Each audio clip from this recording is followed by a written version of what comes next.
बिस्मिल्लाहिर्रहमानिर्रहीम। अस्सलाम वालेकुम डियर स्टूडेंट्स। ऑनलाइन लेक्चर्स के सिलसिले में ये हमारा आज का दूसरा लेक्चर है। इसमें हम लोग ज्योमेट्रिक सीरीज़ को सम करना सीखेंगे, ज्योमेट्रिक सीरीज़ के बारे में पढ़ेंगे और उसको सम करना सीखेंगे। जैसे हम लोगों ने अरिथमेटिक सीरीज़ के बारे में पढ़ा था कि सीरीज़ में क्या होता है कि टर्म्स के दरमियान कॉमा की जगह पे हम लोग प्लस का साइन यूज़ करते हैं, तो फिर हम उसको सीरीज़ कहते हैं। तो अब हम ज्योमेट्रिक सीरीज़ को सम अप कैसे कर सकते हैं, तो ये पढ़ते हैं जी आज हम लोग sum of n terms of geometric series. जी ऐसे में हमारे पास a1 plus a2 so on a3 और कहाँ तक जी n टर्म तक का सम, ये हमारे पास ऐसे है। अब इनकी जगह में मैंने इनके फार्मूलाज लिखे। a2 जो है वो हमारे पास है a1 r के बराबर, a3 जो है वो a1 r स्क्वायर के बराबर है, a4 जो है वो a1 r क्यूब के बराबर है plus so on an minus 1। इसका फार्मूला क्या होगा a1 r raise to power n minus 2, यानी कि जितना यहाँ पे लिखा होता है उससे एक कम। यहाँ पे an है तो an का formula a1 r raise to power n minus 1। ये हमारे पास फर्स्ट इक्वेशन हो गई।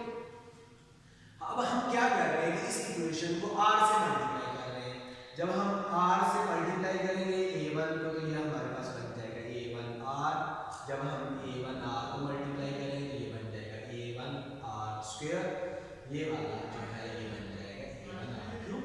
सिमिलरली ये वाला बन जाएगा हमारे पास a1 r raise to power n minus 1 और इससे पहले वाला जो है वो a1 r raise to power n minus 2। और जब हम इसको मल्टीप्लाई करेंगे r से तो इसमें एक पावर ऐड होगी, तो ये कितना बन जाएगा a1 r raise to power n, क्योंकि 1 ऐड करने से ये -1 कैंसिल हो जाएगा और ये आपके पास आ जाएगा। अब हम कर रहे हैं इक्वेशन नंबर 1 में से इक्वेशन नंबर 2 को सब्ट्रैक्ट कर रहे हैं, यानी कि इसमें से हम इसको माइनस कर रहे हैं। जब हम इसमें से इसको माइनस करेंगे तो क्या होगा कि ये प्लस वाला ये माइनस हो जाएगा और ये इससे कैंसिल हो जाएगा। ये प्लस वाला था माइनस हो गया, ये इससे कैंसिल हो जाएगा, ये इस तरह से कैंसिल होते जाएंगे। तो क्या होगा कि इस सीरीज की पहली टर्म और ये जो न्यू सीरीज हमारे पास बनी है इसकी ये लास्ट वाली टर्म बच जाएगी, बाकी सारे कैंसिल आउट हो जाएंगे। तो हमारे पास फिर क्या बन जाएगा कि a1 minus a1 r raise to power n, क्योंकि ये नेगेटिव साइन के साथ ये हमारे पास और इस तरफ इसमें से इसको माइनस कर देंगे। अब लेफ्ट साइड में से हम लोगों ने Sn को सब्ट्रैक्ट कर कॉमन निकाल लिया, तो बाकी क्या रह गया 1 माइनस r। यहाँ से हम a1 को कॉमन निकाल लेंगे तो ये बाकी हमारे पास रह गया। अब यहाँ से Sn किसके बराबर आ जाएगा हमारे पास कि a1 1 minus power 1 minus r raise to power n over 1 minus r, ये इसके बराबर। अब ये चीज़ जो है वो हम किस सूरत में कर सकते हैं, जब हमारे पास जो r है ये 1 के बराबर ना हो। अगर ये r जो ये 1 के बराबर होगा तो ये अनडिफाइंड हो जाएगा, यानी कि हम इससे इसको डिवाइड नहीं कर सकते। तो इसलिए याद रखना कि जिस सीरीज में r इज इक्वल टू 1 हो उसके लिए आप ये सम का फार्मूला नहीं लगा सकते, उसको वो डायरेक्ट उसका सम निकल आता है, इसलिए उसको परेशानी होने की जरूरत नहीं है जी। तो ये आप हमारे पास सम का फार्मूला है, ये आप लोगों ने याद रखना है। और ये किन के लिए जी n टर्म्स के लिए ये सम का फार्मूला है, आप लोगों ने याद रखना है और नेक्स्ट लेक्चर में हम लोग इसको यूज करेंगे क्वेश्चंस को सॉल्व करने के लिए, यानी कि उनका सम निकालने के लिए। अब हमारे पास दो टर्म्स है कन्वर्जेंट और डाइवर्जेंट। इस लेवल पे मैं आपको ज़्यादा डिटेल में नहीं बता रहा कि ये कन्वर्जेंट और डाइवर्जेंट क्या है, सिर्फ इसके बारे में आइडिया दे देता हूँ कि कन्वर्जेंट और डाइवर्जेंट से मुराद क्या है। फॉर एग्जाम्पल आपके पास यहाँ पे कोई ऐसी चीज़ है और यहाँ पे कुछ रेज आ रही है, जैसे कोई मिरर है, वो कन्वेक्स या कनकेव जो फिजिक्स में आप लोग पढ़ते हैं, ये इसके साथ टकरा रहा है। अब अगर ये सारी रेज इस मिरर पे गिरने के बाद एक ही जगह पे सारी की सारी मिलेंगी तो हम उसको कहेंगे कि वो कन्वर्जेंट है। तो इसको क्या कहा जाएगा, यानी ये बहुत सारी चीज़ें एक ही नुक्ते पर इकट्ठी हो रही हो तो फिर हम उसको कहते हैं कि वो कन्वर्जेंट है। अगर ये फैल जाए या एक से ज़्यादा पॉइंट्स पे मिल जाए, मिसाल के तौर पर ये इस तरह से हो जाए कि ये या तो इस तरह से जैसी थी वैसे ये निकलती जाए, मिले ही ना, तो हम इसको क्या कहेंगे कि ये डायवर्जेंट है। या एक से ज्यादा पॉइंट्स में मिल जाए, जैसे कि इस तरह से कर लेते हैं हम लोग इसमें चेंज कि ये दोनों यहाँ पे मिल गई है, ये वाली जो है वो आगे जाके आपस में। तो अब ये एक से ज्यादा पॉइंट्स पे आपस में मिलती है तब भी डायवर्जेंट।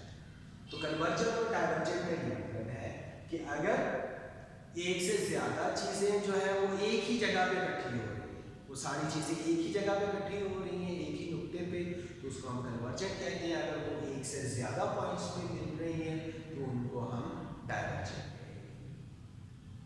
जी। तो सम ऑफ अब है हमारा टॉपिक के जी, अगर ज्योमेट्रिक सीरीज की जो टर्म्स हैं वो इनफिनिट हो जाए, इनफिनिट हो जाए कि लामहदूद टर्म्स हो जाए, तो फिर हम उनका सम कैसे निकालेंगे जी। पहला केस है हमारे पास इन टर्म्स का फार्मूला जो था उसको मद्देनजर रखते हुए केस 1 है कि अगर r की जो मैग्नीट्यूड है वो लेस देन 1 हो। मैग्नीट्यूड से क्या मुराद है कि r की जो टोटल वैल्यू है वो 1 से लेस आए, चाहे वो माइनस में हो चाहे वो प्लस में हो, लेकिन उसका आंसर जो है वो लेस देन 1 हो। जैसे अगर हमारे पास r जो 1/2 है तो आपको पता है कि 1/2 जो है ये 1 से लेस है। अगर ये -1/2 है तब भी इसकी मैग्नीट्यूड 1 से लेस है।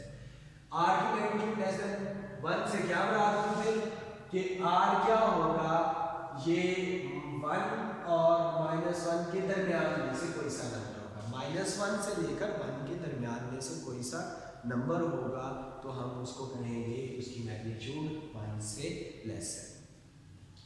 अब जब इसकी मैग्नीट्यूड लेस देन 1 होगी तो फिर होगा क्या कि जैसे जैसे हम इसकी पावर लेंगे बढ़ाते जाएंगे, जैसे अभी हम लोगों ने बात की कि अगर r जो है 1/2 हो, अगर r जो है ये 1/2 हो तो r की पावर 2 जो है ये हमारे पास किसके बराबर हो जाएगी 1/4। तो इससे क्या हुआ, इसका आंसर था 0.5, इसका आंसर बन जाएगा 0.25। अगर हम r³ करते हैं तो ये 1/8 यानी कि 0.16 कुछ इस तरह से इसका आ जाएगा। तो ये हो क्या रहा है, जैसे जैसे हम पावर बढ़ा रहे हैं इसका आंसर छोटे से छोटा होता जा रहा है। तो बस ये बात आप लोगों ने याद रखनी है कि जब r की मैग्नीट्यूड 1 से लेस होगी तो यहाँ पे रूल्स उलट हो जाते हैं। जैसे वैसे तो ये होता है ना कि पावर लेने से नंबर बढ़ता है, जैसे 2 है तो 2 की पावर 2 ली तो आंसर 4 आ गया, 3 है तो 8 आ गया।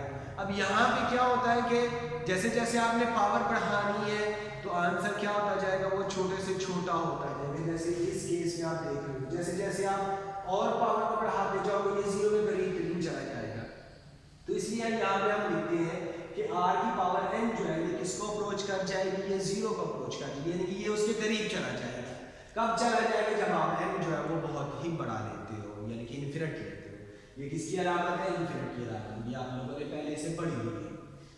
तो अब यहाँ पे मैं sn नहीं लिख रहा, यहाँ पे सिंपली s लिख रहा हूँ, किनका सम, इन्फिनिट टर्म्स का सम जो है उसके लिए नोटेशन यूज कर रहे हैं। अब जब rn जो है वो 0 हो गया तो फार्मूला जो था जो अभी हम लोगों ने पढ़ा कि a1, ये जो फार्मूला अभी हम लोगों ने पढ़ा कि a1 1 माइनस r इस power n over 1 minus r, इसमें जो r की पावर n है ये तो 0 हो गया तो इसकी जगह पे हम 0 लिख देंगे। तो इसकी जगह पे हम लोगों ने 0 लिखा और बटे बाकी सब कुछ वैसा ही है जैसे पहले था। तो ये अब 1 आएगा, 1 को a1 से मल्टीप्लाई किया तो a1 ओवर 1 माइनस r, ये आपके पास इसका फार्मूला बन जाएगा। यानी कि अब हुआ क्या है, नंबर ऑफ टर्म्स कम हो गई है तो अब कैलकुलेशन कम हो जाएगी, यानी कि इसको कैलकुलेट करना भी आसान होगा। इन्फिनिट सीरीज में हमारे लिए कैलकुलेशन में आसानी होगी, हालांकि होना ये चाहिए कि वो ज़्यादा है तो कैलकुलेशन में मुश्किल होती है, लेकिन ऐसा नहीं हुआ। क्या हुआ है कि जब टर्म्स इन्फिनिट हो गई है तो फार्मूला शॉर्ट हो गया और कैलकुलेशन छोटी हो गई है। अच्छा, नेक्स्ट है केस 2। पहले तो हम लोगों ने लिया ना कि r की मैग्नीट्यूड 1 से लेस हो, अगर r जो है उसकी मैग्नीट्यूड 1 से बड़ी हो, यानी कि इस तरह से हो कि r या तो 1 से बड़ा हो या -1 से छोटा हो, तो फिर हम क्या कहेंगे कि r की मैग्नीट्यूड जो है वो 1 से ग्रेटर है। तो अब इस सूरत में क्या होगा, जैसे अभी हम लोगों ने पहले बात की कि पावर बढ़ाने से नंबर बढ़ता जाएगा। अगर 2 है फॉर एग्जांपल r हमारे पास, तो 2 की पावर 2 लेने से क्या आ गया आंसर 4 आ गया, 2 की पावर 3 लेने से आंसर 8 आ गया, 4 लेने से 16 आ गया। जितनी पावर है उससे बहुत बड़ा नंबर हमारे पास आंसर में आ रहा है।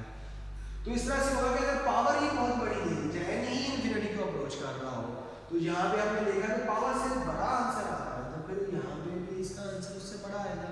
लेकिन क्योंकि इन्फिनिटी के बाद कुछ और होता ही नहीं है, तो इसलिए हमें इसका भी आंसर क्या लिखेंगे, अब इन्फिनिटी आ गया तो जाहिर सी बात है एसपी किसको अप्रोच करेगा। जब यहाँ पे इन्फिनिटी आ रहा है तो इसलिए सारे का सारा क्या कर जाएगा, इन्फिनिट हो जाएगा, यानी कि ये डाइवर्ज कर जाएगा।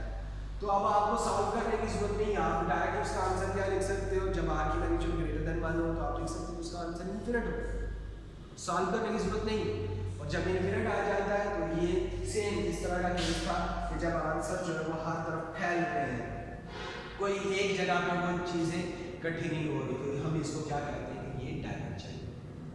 इसी तरह से नेक्स्ट केस है केस नंबर 3, अगर r जो 1 के इक्वल हो तब क्या करेंगे, जब r जो 1 के इक्वल होगा तो आप देखो फर्स्ट टर्म a1 तो सेकंड टर्म भी a1 ही होगी, क्योंकि आपने फर्स्ट टर्म को r से मल्टीप्लाई कर रहे हैं तो सेकंड टर्म लेंगे, तो आप 1 से मल्टीप्लाई कर रहे हैं तो 1 से मल्टीप्लाई करने से कोई फर्क नहीं पड़ेगा, तो इसलिए सारी टर्म्स क्या बन जाएंगी, ये a1 बन जाएंगी। अब ये क्योंकि n टर्म्स है, अगर ये 3 होते तो इसका आंसर क्या आ जाता है 3a1, अब ये 4 हो तो 4a1, अगर 5 हो तो 5a1, तो अब ये क्योंकि n टर्म्स है तो इसका सम किसके बराबर आ जाएगा, n a1 के बराबर आ जाएगा जी, ठीक हो गया। अब यहाँ पे अगर n जो है वो इन्फिनिटी को अप्रोच कर रहा हो तो इन्फिनिटी इससे मल्टीप्लाई करोगे, आंसर क्या आ जाएगा, इन्फिनिट बन जाएगा, यानी ये फिर डाइवर्ज कर जाएगा जैसे ये पहली सिचुएशन में थी। तो अब नेक्स्ट केस 4 में क्या ले रहे हैं कि r अगर जो है वो -1 के बराबर हो, -1 के बराबर हो तो फिर क्या होगा, फर्स्ट टर्म तो आ गई हमारे पास a1, इसको हमने -1 से मल्टीप्लाई किया तो सेकंड टर्म बन गई -a1, फिर हम इसको -1 से मल्टीप्लाई करेंगे तो थर्ड टर्म में हमारे पास क्या बन जाएगी +a1 हो जाएगी। अब यहाँ पे आप देखें कि अगर हमारे पास 2 ही टर्म्स हो तो आंसर आ जाएगा 0, अगर ये 3 टर्म्स हो तो आंसर आ जाएगा a1, अगर ये इसी तरह से फिर 4 टर्म्स होगी तो आंसर क्या आ जाएगा 0, 5 टर्म्स होगी तो फिर आंसर क्या आ जाएगा हमारे पास a1 आ जाएगा और +1, तो अब यहाँ आंसर 0 आना है या a1 आना है, यानी कि जब इनकी तादाद इवन होगी तो इसका आंसर जो है वो 0 आएगा, जब इनकी तादाद ऑड होगी ताक होगी तो फिर इसका आंसर a1 आएगा। तो अब इन्फिनिटी के बारे में हमें नहीं पता कि वो इवन है या ऑड है, तो इसका आंसर कभी इवन भी a1 आ जाएगा, कभी 0 आ जाएगा। तो फिर अब इस सूरत में हम क्या करेंगे, यही जो ये सिचुएशन बन रही थी तो कुछ इसका आंसर कुछ कहीं पे मिल रहे हैं, कुछ कहीं पे मिल रहे हैं, तो फिर इस सूरत को भी हम क्या करते हैं कि वो क्या करना है, डाइवर्ज करना है, वो ऑसिलेट कर रहा है, डाइवर्ज कर रहे हैं, तो हम इस सूरत को भी नहीं लेंगे, यानी कि इन केसेस में केस 2, केस 3 और केस 4 में ये क्या कर रहा है, डाइवर्ज कर रहा है, इस यानी कि इस सूरत में इसका आंसर नहीं आ रहा। तो अब सिर्फ हमारे पास एक ही केस रह गया जब ये कन्वर्जेंट होगा, और वो कौन सा है कि जब r की वैल्यू जो है वो <1 होगी। इसके अलावा बाकी हर एक में ये कन्वर्जेंट नहीं रहेगा, इसका आंसर नहीं आएगा, सिर्फ इस सूरत में ये कन्वर्जेंट होगा। तो ये अब आप लोगों ने याद रखना है कि जब नंबर ऑफ टर्म्स जो है ज्योमेट्रिक सीरीज की वो इन्फिनिट हो तो वो सिर्फ और सिर्फ आंसर तभी देंगी जब जो उनकी रेशो है, कॉमन रेशो है, वो उसकी मैग्नीट्यूड <1 हो, वरना वो आंसर नहीं देगी। आप लोगों ने सिर्फ ये फार्मूले अब याद रखने हैं और ये याद रखना है कि ये कन्वर्जेंट कब होता है। तो इंशाल्लाह नेक्स्ट लेक्चर में हम लोग इन फार्मूलाज को यूज़ करेंगे और एक्सरसाइज के जो सवाल हैं उनका सम निकालेंगे, उनको सॉल्व करेंगे। तब तक के लिए अल्लाह हाफिज़।